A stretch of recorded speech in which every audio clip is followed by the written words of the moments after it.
Hello again. This is Thelma English.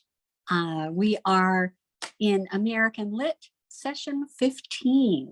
Welcome to American Lit. I hope you had good reading experiences this week. Let's open with a word of prayer. Heavenly Father, we thank you for this day. We thank you for this beautiful country that we live in. We thank you for the various states that are represented by the students here today. Father, we ask that as we study American literature, we could become better Americans, that we could understand our country's history better, that we could be better servants for you and serve as your hands and feet on the ground here. We thank you in Jesus' name. Amen. Session 15, it is time to pause to read your Valley of Vision devotion. And again, even if you are by yourself sitting in front of your home computer or using your phone to view this video, please stop and read one selection from the Valley of Vision now.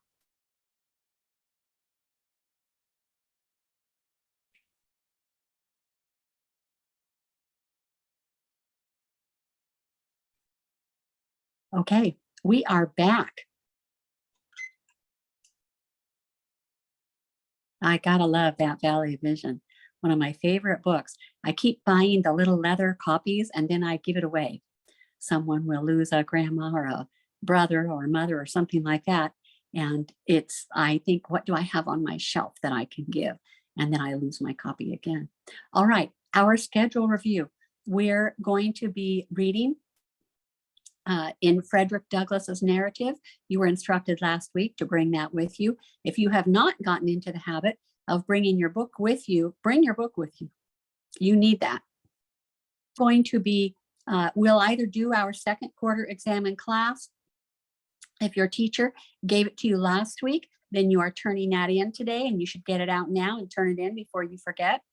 If you are doing it in class today, then you can stop at any time and complete your second quarter exam. There are a couple of instructions, the next few slides that I'll have for you. If you did the exam at home last week, then you will have a little bit of extra time in today's class, and you can use that time for reading graded papers that you just got back. You can use that time to watch any type of historical video that you like. You can use that time in today's class however you like. We'll be doing an introductory into slavery in America. And this is also the week to turn in your syllabus reading checklist. I believe your syllabus reading is about 10% of this second quarter's grade. So you need to turn that in, get it checked off that you completed 80% or 90% or 100% or 0%, so that your teacher or parent can fill that in on the grade sheet. If your parent or teacher doesn't have a grade sheet yet, they need to go back to session 1 at www.thelmaslibrary.com. And in session 1, you can find all of those introductory materials. We are reading this week in Frederick Douglass's narrative, pages 1 through 35. It's a great narrative. You're going to really enjoy this. And there are some syllabus pages to read that are introducing you to Uncle Tom's Cabin and to Harriet Beecher Stowe. Your writing assignment, which is due in 2 weeks, is to write a biography of either Ralph Waldo Emerson, Henry David Thoreau, or Frederick Douglass. This is due in 2 weeks, session 17, and it is, again, it's a short biography, 175 to 275 words, depending on your grade level, 275 for grades 11, 12, and quotes, grades 7 and 8, at least one quote from the book, and 9, 10, grades 9, 10, at least 2 quotes, grades 11, 12, at least 3 quotes from the book. So as you read this week, be marking things up. Ideally, you'll get ahead in your reading, complete your reading before 2 weeks so that you can not be writing your paper at the last minute. It's a very short paper, however, but remember, to write a short paper, you must use simple, concise, precise facts. We're not looking for broad generalities here. We're looking for long lists of facts, essential facts in the life of these people. Martin Luther King, I'm highlighting him again today since we're becoming more familiar with him. Some of these are favorite quotes. Darkness cannot drive out darkness, only light can do that. Hate cannot drive out hate, only love can do that. It's very true.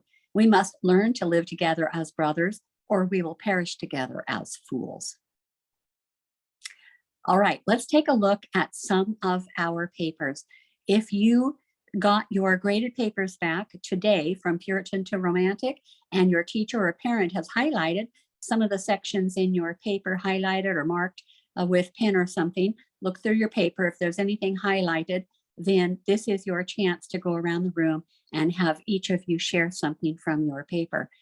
If you are there by yourself, then just enjoy the remarks that your parent or teacher has made on your paper. But it is nice to stop and do that. You can stop now, or you can do that at the end of class if you are not doing the exam in class today. But for teachers and parents, I do highlight or otherwise mark things that are quite interesting in papers. I usually make up a list in order. If I really like somebody's introduction, I might mark that introduction or part of it, and then that would be the first person to read, so that I read them kind of in chronological order, so that everyone gets a chance to share something they wrote that is particularly either unique or succinct, something that is remarkable that I would like to have them read aloud. All right, your second quarter exam, you may have taken it home with you last week and completed that at home, and then you're turning that in, hopefully already. If you are doing your exam in class today, you can expect that might take an hour, less time than the first quarter exam. Sometimes students finish this in 20 minutes. I would advise you, that's what NB means, nota bene, note well, pay close attention to.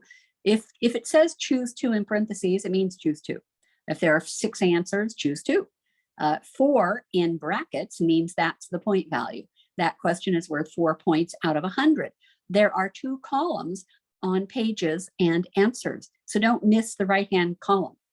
And writing must be legible.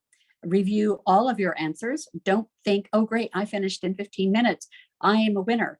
Go back over everything and review all of your answers. It is possible that something later on in the exam will give you a clue to something you missed early on in the exam. So use your answers and use the questions to get good terms and words to use. Once you turn it in, it is turned in for good. You cannot ask for your paper back when it has been turned in. And you can visit or read quietly when you're finished. If your teacher has a game for you to play in another room, if you have that capability, then that's just fine also. It's all about changing worldviews. As I mentioned last week, you will see things on Q2 exam that you saw on Q1 exam, and you will see things on Q3 exam that you saw in Q1 and Q2 exams. It is closed book. You may not take any books with you. You may not open any books. This is all from memory. If you are in a classroom setting, once everybody's done, I always have a few copies of the answer sheet printed up so that students who really want to check something and see how they answered a particular question can get instant feedback and see how they did. They're much more likely to remember the correct answer if they see the correct answer right away before the paper is even graded. All right, syllabus reading, pages 190 to 210. And by the way, if you're doing the exam in class today, this is time to pause the audio or stop it and do the exam now. For everyone else, moving on to talking about syllabus reading, syllabus pages 190 to 210, that's about 20 pages, lots of pictures. We read an article on page 190 about President Lincoln as a theologian, which is kind of cool to think of Lincoln as a theologian. This New York Times article claims the theology in Lincoln's second inaugural address probed so profoundly the ways of God and penetrated deeply into the nature of providence. In this article, now going on to another page, that was one article. Also in your syllabus reading is an article from the Dial magazine from 1896. And this is Civil War General McClurg is offended, and he's writing a letter kind of like to the editor of the Dial. He takes offense at those who take Stephen Crane's Red Badge of Courage novel seriously, and he discounts Crane's reality and coverage of the war in the novel. This is important for us in 2022 because we tend to think that the Red Badge of Courage represents what the Civil War was like. And we have to remember that Stephen Crane lived after the Civil War, that he was very much a naturalist, was not interested in theology at all, and that General McClurg was a general in the Civil War. So he had firsthand knowledge. For many American young readers, The Red Badge of Courage by Stephen Crane is essential reading, along with The Scarlet Letter by Nathaniel Hawthorne. That Scarlet Letter by Nathaniel Hawthorne is not written by a Puritan, but many young American readers, that's how they learn about Puritans, is reading Hawthorne's novel about the Scarlet Letter. And many people think they learn about the Civil War by reading The Red Badge of Courage. And that is not true. But if you do want to CLEP this class to get a college credit, you will need to read both of those books. So General McClurg has written in a letter and he's mad. He's taking offense at anybody that takes this novel seriously. He says that wasn't realistic. Crane was born in 1871, 10 years after the Civil War began. The novel is known for its realism. I told you Stephen Crane was a realist. Actually, it's even a naturalist. The depiction of life's raw detail. A realist paints things as they are. A naturalist, Crane is probably a blend of the two. A naturalist presumes it is a world where there is no theology, there's a theological void, there is no God, and that's how he writes. It's known for its realism, the depiction of life's raw detail. Thus, the novel is more of an example of realistic writing than of a realistic view of the Civil War. And that's General McClurg's objection. And you are reading about that. McClurg was a soldier, a publisher, and a book collector. He headed the published firm which owned the Dial magazine, the short-lived Transcendentalist journal. His letter, written April 11, 1896, is in response to critics who took The Red Badge of Courage seriously, including the reviewer for the Dial. This is really similar to Dan Brown's novel about the Last Supper. I can't remember the name of Dan Brown's novel. And people think that that's seriously about Jesus, that that's really about Jesus. This is the same type of thing. People are taking something serious that's just a novel. It's not supposed to be real history. McClurg's attack on the realistic style novel called the English reviewers and magazines cowards and deserters. So that's what he said. He said those people were cowards and deserters. McClurg says, no intelligent orders are given. No intelligent moments are made in this book, in this novel. There's no evidence of a drill, none of discipline. There's a constraint.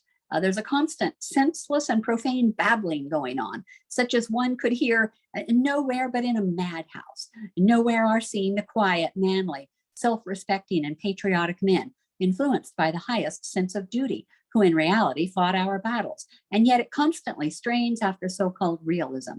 The result is a mere riot of words, says the general. Crane, not a war hero, weaves a story of a young Civil War soldier named Henry. Henry joins the military with visions of grandeur. The reality is harrowing, and Henry is unable to cope with the reality of war. He runs away from the battle. Crane gives detailed descriptions of the corpses young Henry encounters, usually leaning up against trees and things like that. Henry realizes he's now a deserter. He ran away. As he later rejoins another troop, a soldier strikes him on the head with a rifle butt. This head wound becomes Henry's Red Badge of Courage, thus the title of the novel. He goes on to carry the flag and performs heroically with a hero's tale for his own grandchildren in later years. This is kind of tough for Christian readers to think that young Henry goes out to war. He's a coward, he runs away, and then he's thinking, how can he go back and save face? What can he do? And he gets in line with other people who are injured because he gets whacked on the head with the butt of a rifle. It's that this deception, the loss of true heroism, and the damage done to the reputations of real Civil War heroes that irritates General McClurg. The Red Badge of Courage is an early example of revisionist history, penned by a man with no battle experience. And I would compare this, I couldn't remember the name previously, I would compare this with Dan Brown's novel, The Da Vinci Code.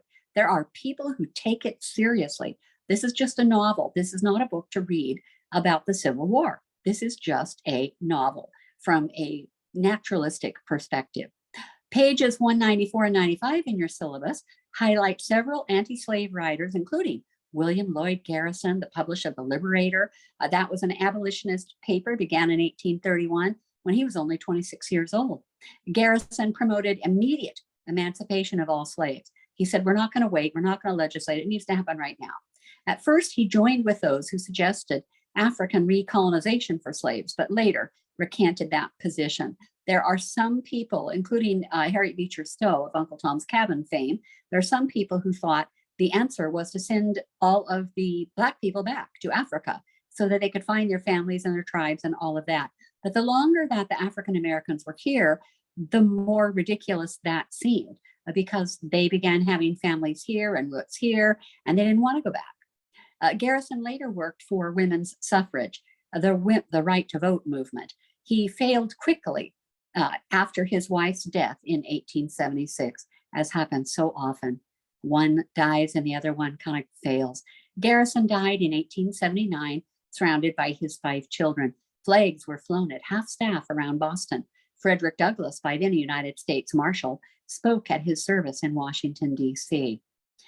And Frederick Douglass said, "It was the glory of this man that he could stand alone with the truth and calmly await the result."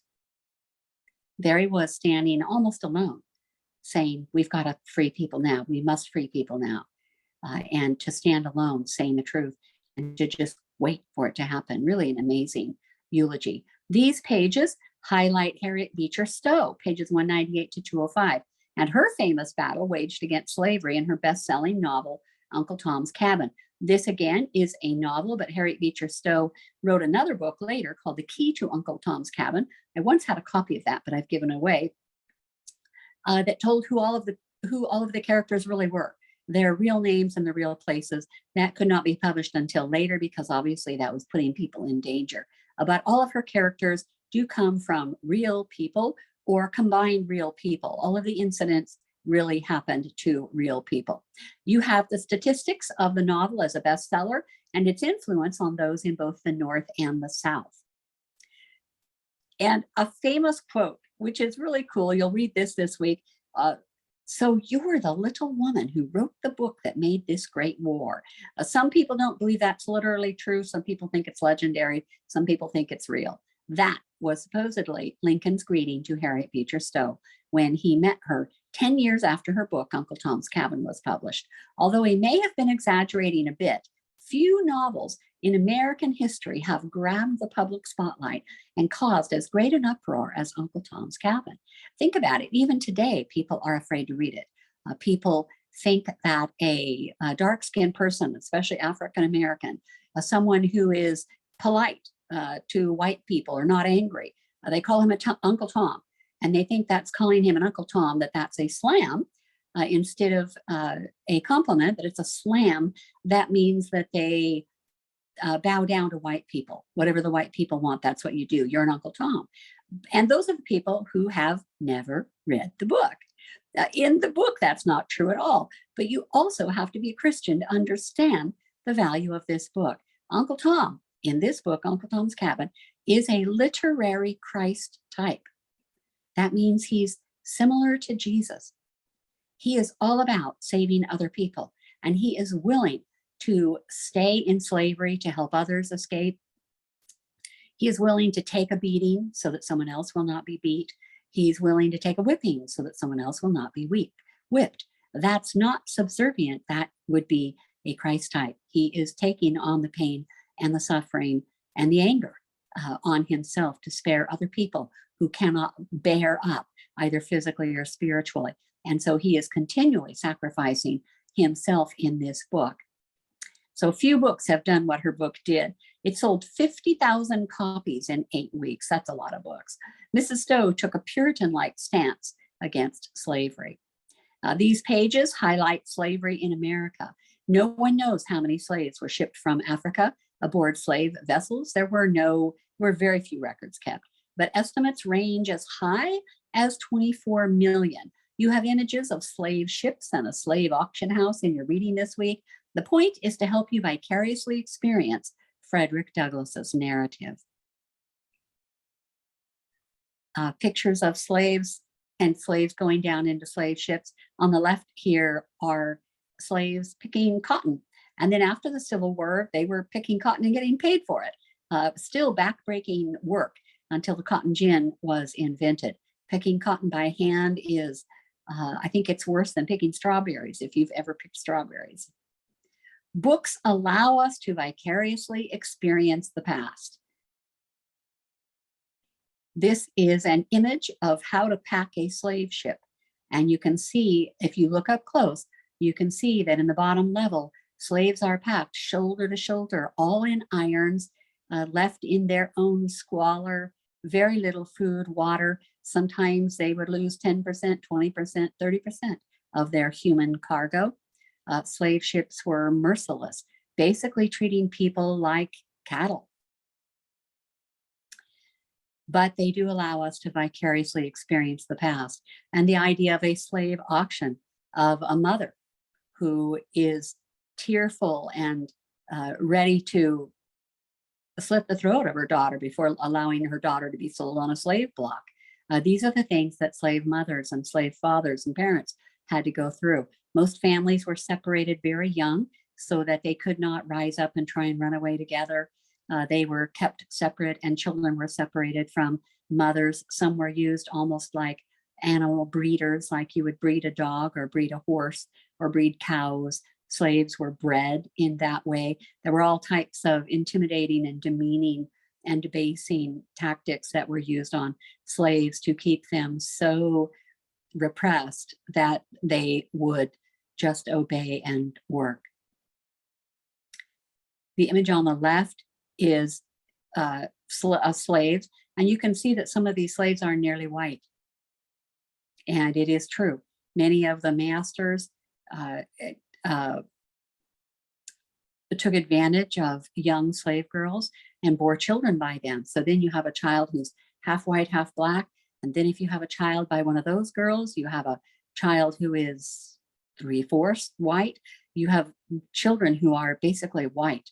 And so some of these could escape a little bit easier, but this is a terrible, terrible picture of our history.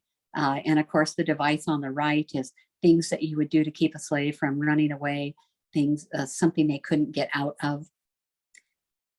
You're reading an article from American Heritage magazine about 17 years ago. Is slavery the central fact of American history? I really enjoyed this article. It was the nation's biggest business. It was well organized as a Detroit assembly line, and it was here to stay. It was slavery. David Brian Davis, a lifelong student of the institution of slavery, tells how he discovered and then set about teaching its vast significance. Is slavery the central fact of American history? By 1820, he says, nearly 8.7 million slaves had departed for the New World from Africa, as opposed to the 2.6 million whites who had immigrated from Europe. One must remember that in 1954, at the time of Brown versus the Board of Education, and 89 years after the 13th Amendment freeing slaves, Blacks in much of the South were, as Bob Herbert recently reminded us here in the New York Times, expected to step off the sidewalk or cross to the other side of the street if whites were approaching. And that's in 1954. That's 5 years, that's 3 years before I was born. In the national imagination, Blacks were typically janitors, maids, chauffeurs, or boot blacks, boot polishers. Is slavery the central fact of American history? If not, what is the central fact of American history? What's the big deal? I found this good image on the slave trade. And you can see up here in the upper left that I've circled in orange, 0.5 million. If you look at the slave trade coming out of Africa, and some of these are slaves, well, many of these are slaves being kidnapped, but these are also Africans selling other Africans, selling their enemies. Africa was not a Christian nation at the time that slave trade was going on, 1650 to 1860. I would guess there were very, very few Christians on the African continent, only a few missionaries and a few converts here and there. And so these are tribal peoples who sold their enemies into slavery. It was a way to make money or get things. And we see that about 0.5 million came to the continent of America here total, 2.5 million in Central America, 500,000 in different places in South America, 5 million to Brazil, 4.5 million to the West Indies, 0.3 million to Europe. So Americans were not the only ones shipping in people during the slave trade. And very often we think we were the only ones on the face of the earth who were enslaving Black people from Africa. And of course, as harsh and as horrific as it was, we were not the only ones. People have been doing this since time immemorial. All right, also in your syllabus reading, you have an article from the October 9th, 2008 copy of the Oregonian. It was called Frozen Embryos Ruled a Property Issue. And I thought this was fascinating, so I wanted to share this with you. A divorcing couple's years-old agreement to thaw out frozen embryos trumps the ex-husband's recent desire to donate them to another woman trying to have children, the Oregon Court of Appeals said Wednesday. The case touched on a common and controversial social issue: how to dispose of the hundreds of thousands of frozen embryos made to assist infertile couples. So you already have the sperm and the seed. They've already become an embryo. You've started a life and they're frozen. The courts had to pose that new medical question against the old framework of family law, which sees things as personal property to be divided in the case of divorce. The three-judge opinion said the contractual right to possess or dispossess of the frozen embryos is personal property. Remember that? Personal property. What is that reminiscent of? Where's your 14th Amendment in your syllabus? The 14th Amendment is on page 130 in your syllabus. And it says, I'm going to read the last half. Nor shall any state deprive any person of life, liberty, or property without due process of law, blah, blah, blah. So you can't be deprived of property with due process of law. So they go through a divorce court and they ended up saying, well, these embryos are property. Who else was property? Yes, slaves were property. It's the same issue. 8 other such cases have sided with the party who did not want the embryos implanted. So you've got this husband, he wants to donate the embryos to somebody else. Well, the wife doesn't want those embryos donated because they're her eggs. She doesn't want another woman to bear a child that's going to look, have half of her gene contribution. So this gets really tricky. The court decided they would not force anyone to become a parent. The embryos will be discarded or donated for research. Oh, wow. So they're going to discard them or kill them or donate them for research. So they're going to, dissect them or merge them with something else. The case couple had married in 2000 and had had a child. In 2004, they tried in vitro fertilization for a second child. The effort failed and the remaining 6 embryos remained frozen. And I'm sure in 2004, it didn't seem like a big deal to have 6 embryos frozen. The couple divorced soon after and disagree about what to do with the embryos. The mother does not want another woman bearing her child. She also does not want the embryo discarded because she considers it to be human life. Hundreds of thousands of frozen embryos sit in freezers nationwide. Yep. If a single living cell was found on a distant planet, scientists, it would be all over the news, would exclaim that we have found life elsewhere in the universe. But why is a single living cell found in the womb of a pregnant woman not considered life? And that's one of the things your generation is going to have to decide. All right, let's get back to Frederick Douglass from the preface in our book. You can open your book if you want that Dover, a copy of Frederick Douglass's narrative. From the preface by William Lloyd Garrison. In the month of August 1841, I attended an anti-slavery convention in Nantucket, at which it was my happiness to become acquainted with Frederick Douglass, the writer of the following narrative. He was a stranger to nearly every member of that body, but having recently made his escape from the Southern prison house of bondage, and feeling his curiosity excited to ascertain the principles and measures of the abolitionists, of whom he had heard a somewhat vague description while he was a slave, he was induced to give his attendance on the occasion alluded to, though at that time a resident in New Bedford. Fortunate, most fortunate occurrence, fortunate for the millions of his manacled brethren yet panting for deliverance from their awful thraldom, fortunate for the cause of Negro emancipation and of universal liberty, fortunate for the land of his birth, which he has already done so much to save and bless, fortunate for a large circle of friends and acquaintances, whose sympathy and affection he has strongly secured by the many sufferings he has endured, by his virtuous traits of character, by his ever-abiding remembrance of those who are in bonds as being bound with them. He's kind of quoting Paul the Apostle there, isn't he? Fortunate for the multitudes in various parts of our republic whose minds he has enlightened on the subject of slavery, and who have been melted to tears by his pathos or roused to virtuous indignation by his stirring eloquence against the enslavers of men. Fortunate for himself, as it at once brought him into the field of public usefulness, gave the world assurance of a man, quickened the slumbering energies of his soul, and consecrated him to the great work of breaking the rod of the oppressor and letting the oppressed go free. I shall never forget his first speech at the convention, the extraordinary emotion it excited in my own mind, the powerful impression it created upon a crowded auditory, completely taken by surprise, the applause which followed from the beginning to the end of his felicitous remarks. So Garrison is just remembering the first time he met it and how everyone was amazed. I think I never hated slavery so intensely at that moment. Certainly my perception of the enormous outrage which is inflicted by it on the godlike nature of its victims was rendered far more clear than ever. There stood one in physical proportion and stature, commanding and exact, in intellect richly endowed, in natural eloquence, a prodigy, in soul manifestly created but a little lower than the angels, yet a slave, I, a fugitive slave, trembling for his safety, hardly daring to believe that on the American soil a single white person could be found who would befriend him at all hazards for the love of God and humanity. Capable of high attainments as an intellectual and moral being, needing nothing but a comparatively small amount of cultivation to make him an ornament to society and a blessing to his race, by the law of the land, by the voice of the people, by the terms of the slave code, he was only a piece of property. A beast of burden, a chattel, personal nevertheless. A beloved friend from New Bedford prevailed on Mr. Douglass to address the convention.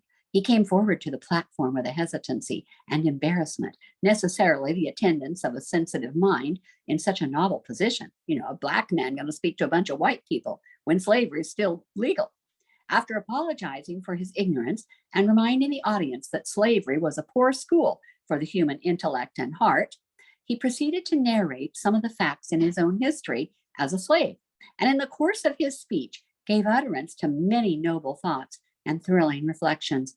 As soon as he had taken his seat, filled with hope and admiration, I rose and declared that Patrick Henry of revolutionary fame never made a speech more eloquent in the cause of liberty than the one we had just listened to from the lips of that hunted fugitive. So I believed at that time, such is my belief now.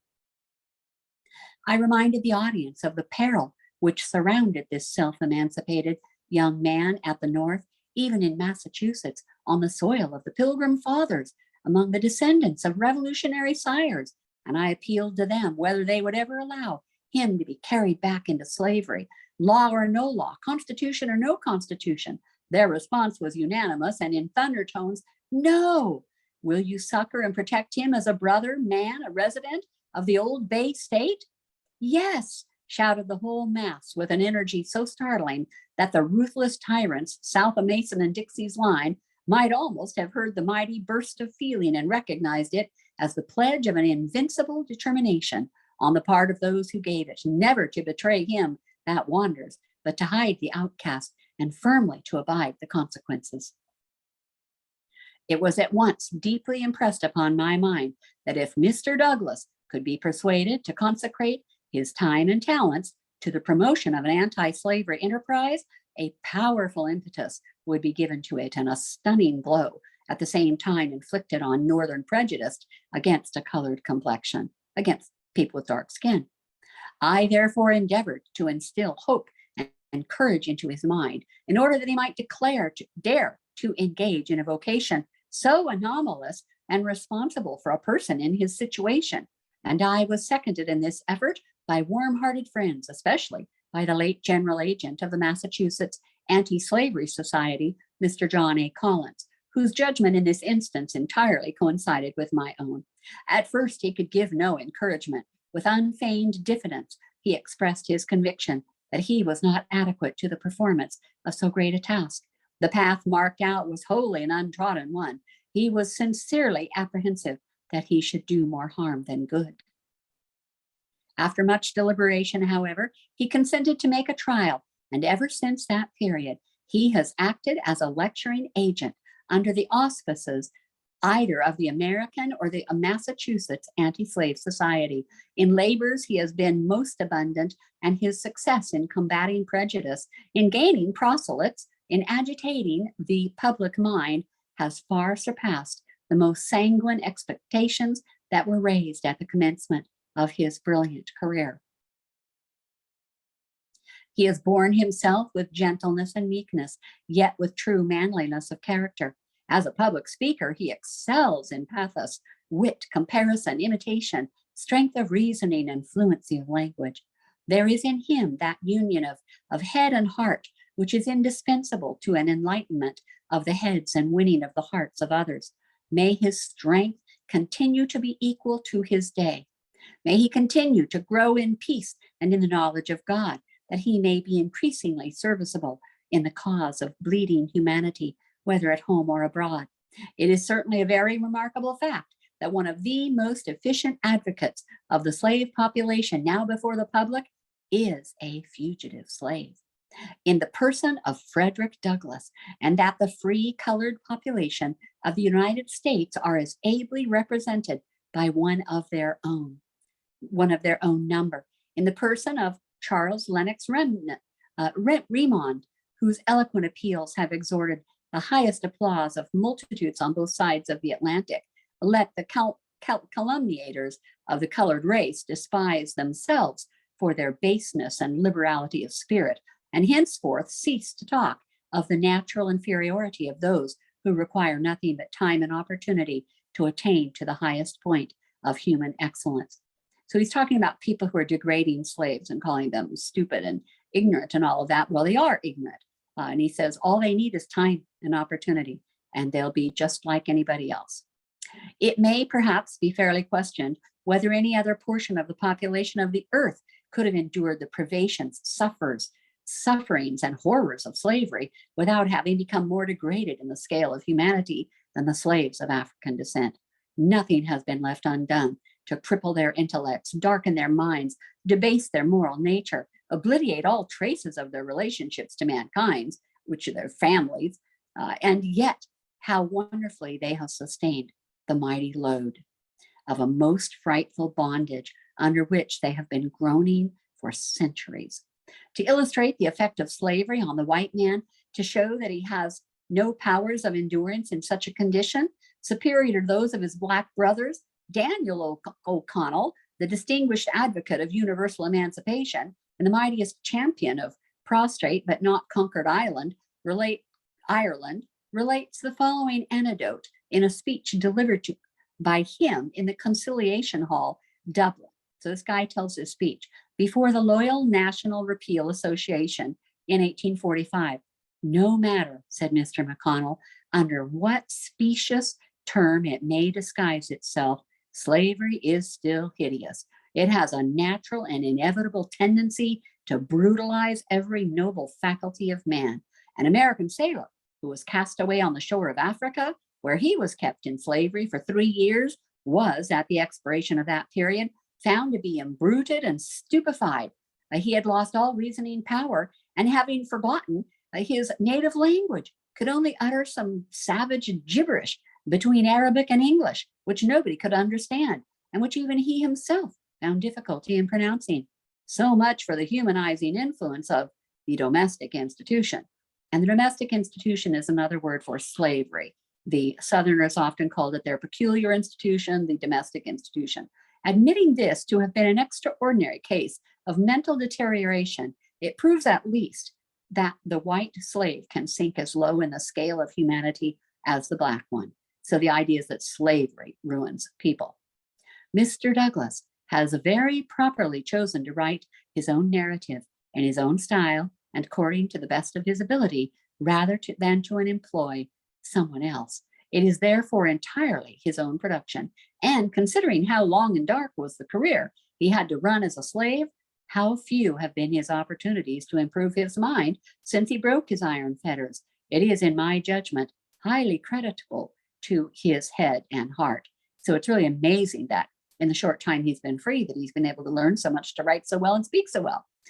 He who can peruse it without a tearful eye, a heaving breast, an afflicted spirit, without being filled with an unutterable abhorrence of slavery and all its abettors, and animated with a determination to seek the immediate overthrow of that execrable system, without trembling for the fate of this country in the hands of a righteous God, who is ever on the side of the oppressed, and whose arm is not shortened that it cannot save, must have a flinty heart, and to be qualified to act the part of a trafficker in slaves and the souls of men. I am confident that it is essentially true in all its statements that nothing has been set down in malice, nothing exaggerated, nothing drawn from the imagination, that it comes short of the reality rather than overstates a single fact in regard to slavery as it is. The experience of Frederick Douglass as a slave was not a peculiar one. His lot was not especially a hard one.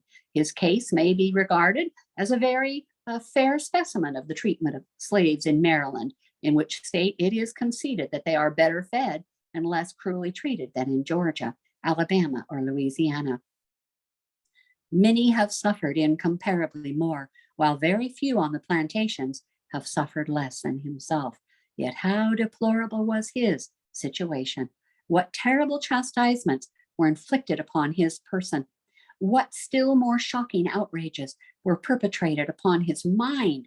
With all his noble powers and sublime aspirations, how like a brute he was treated, even by those professing to have the same mind in them that was in Christ Jesus.